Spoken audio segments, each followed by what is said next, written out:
So, yun mga par, magandang gabi sa inyong lahat. So, update lang tayo dito sa bahay mga par. Ano? So, ganun pa rin yung pan mga par. So, yun dito, taas na lang yung kulang dito mga par. Taas na. So, okay, masyado tayo naka-update mga par. So, salamat pala sa mga bumisita sa live ko kagabi. So baka mamaya mag live din tayo. Sana manood, sana bisita nyo ako sa live ko mamaya mga pa. Plano ko sana yung sa piso challenge namin. So kasi yung i-share ko lang sa inyo mga para, kasi yung auntie ko kasi na hospital, na-admit na naman pangalawang beses na na-admit. So nung una na bumaba yung dugo niya mga par, so nagabono ng dugo, 2 bag type EB ata yun. So naging okay na. Tapos ngayon naman mga par, parang nilagnat yata. So tapos tinurukan ng gamot, ng anong gamot yun, paracetamol. Yung paghinga niya, nahirapan siya paghinga sa mga par dahil sa gamot siguro yun mga par. So dun na-admit na naman siya sa hospital mga par. So ang problema lang nito mga par, yung yung may CT scan daw siya, CT scan, tapos endoscopy ba yun or ano ba yun, tsaka colonoscopy. So tingnan ko lang muna mamaya. Bumaba pala yung hemoglobin pala mga par, yung sa dugo niya bumaba. Nung una bumaba, tapos ngayon bumaba 29 ba yun yung hemoglobin niya. Tapos yung pala, yung endoscopy tsaka colonoscopy tapos CT scan pa. So tatlong test yun mga par.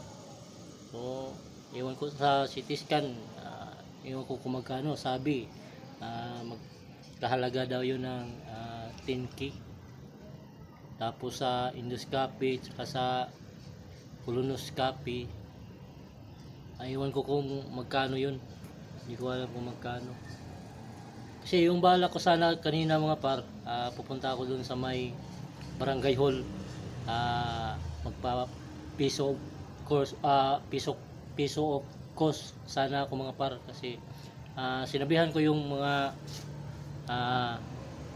team ko sa Team Tabangay, kasi may piso challenge kami, tsaka may na kolekta na din rin akong pera dito kahit maliit, na more than 100 plus siguro yun yung na piso challenge ko dito. So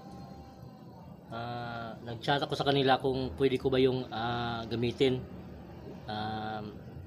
So isang lang yung mga par, isa lang yung reply na okay lang naman daw, kasi sa akin naman daw yun. So wala namang reply yung iba. So yun, ewan ko kung itutuloy ko ba yung sa piso challenge. Itutuloy ko kung kung tingnan ko na lang bukas mga par, kasi kailangan kong puntahan yung barangay dito sa may Dampol. Magpasabi lang ako na kailangan ko dito sa barangay nila, magpa piso of cost.